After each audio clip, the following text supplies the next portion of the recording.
డబ్బులున్నా లేకపోయినా, ఆస్తులున్నా లేకపోయినా, ఓపిక ఉన్నా లేకపోయినా, అదే పొగరు, అదే బలుపుతో బతుకుతా. ఎవరి లైఫ్ వాళ్ళకి గొప్ప. ఎందుకంటే ఎవరి కష్టం వాళ్ళకే తెలుస్తుంది. అసలు ముచ్చట ఏంటంటే, నేను ఇలా లంచ్ బాక్స్ మర్చిపోయినా. మా సార్ కాల్ చేసి తిన్నావా అంటే లేదు అన్నా. సరే బయటికి వెళ్దాం, షాప్ క్లోజ్ అయ్యి అన్నాడు. ఎందుకో ఏమో అని షాప్ క్లోజ్ చేసి రెడీగా ఉన్నా. మాకు పెళ్ళై ఇన్ని సంవత్సరాలు అవుతుంది. 3 పిల్లలు కూడా ఉన్నారు. అయినా కూడా మా సార్కి నా మీద కొంచెం కూడా ప్రేమ తగ్గలే. గ్రేట్ కదా. మా సార్కి అలా చిన్న పాప అంటే పిచ్చి. మేమందరం ఒకలాగుంటే ఇగో ఈ బొక్కలదయం ఇంకొకరికి. బయటకంటే ఎడుకో అనుకున్నా. నాకు మండే అంటే ఇష్టం. తిందా అని తీసుకొచ్చింది. హస్బెండ్గా తన ప్రేమ తనది. కానీ అమ్మని కదా, పిల్లల్ని వదిలేసి తినలేను కదా. పార్సల్ తీసుకొని అక్కడి నుంచి ఇంటికి బయలుదేరిన.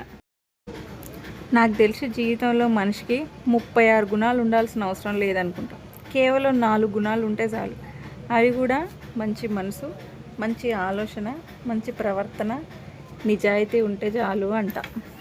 ఆ కొంచెమైనా సరే ఫ్యామిలీ మొత్తం ఒక దగ్గర కూర్చొని తింటే హ్యాపీనెస్సే వేరు కదా. అసలు ఇంట్లో ఎంత మంచి ఫుడ్ చేసినా తినరు. ఇట్లాంటి బయటికి పట్టుకొత్త మాత్రం ప్లేట్లు ఖాళీ.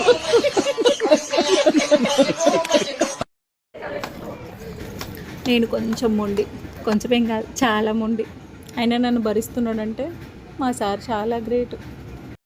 నేను ఇంత స్ట్రాంగ్గా ఉన్నాను అంటే ఫస్ట్ రీజన్ మా సారు, మా అత్తమ్మ. అత్తమ్మ అంటే అందరికి ఎందుకు కూడదో నాకు తెలియదు, కానీ నాకైతే మా అమ్మ కంటే ఎక్కువ. ఇంకేం చెప్పలేను ఇక, మా అమ్మ కంటే ఎక్కువ. భార్యాభర్తల మధ్య గెలిపెవరిది అని కాదు, ఇద్దరూ కలిసి గెలవడం ముఖ్యం. మంచి రిలేషన్షిప్లో మాటలు తక్కువైనా పర్లేదు, కానీ అర్థం చేసుకునే మనసు ఉండాలి. నాకు తెలిసి ఎవరైనా ప్రేమిస్తారు, కానీ లైఫ్ అంతా ఒకరికొకరు సపోర్ట్గా ఉండేవాళ్ళు చాలా రేర్. లవ్లో సారీ చెప్పడం గెలుపు, ఈగో వదిలేసి ముందుకు వెళ్ళడం గెలుపు.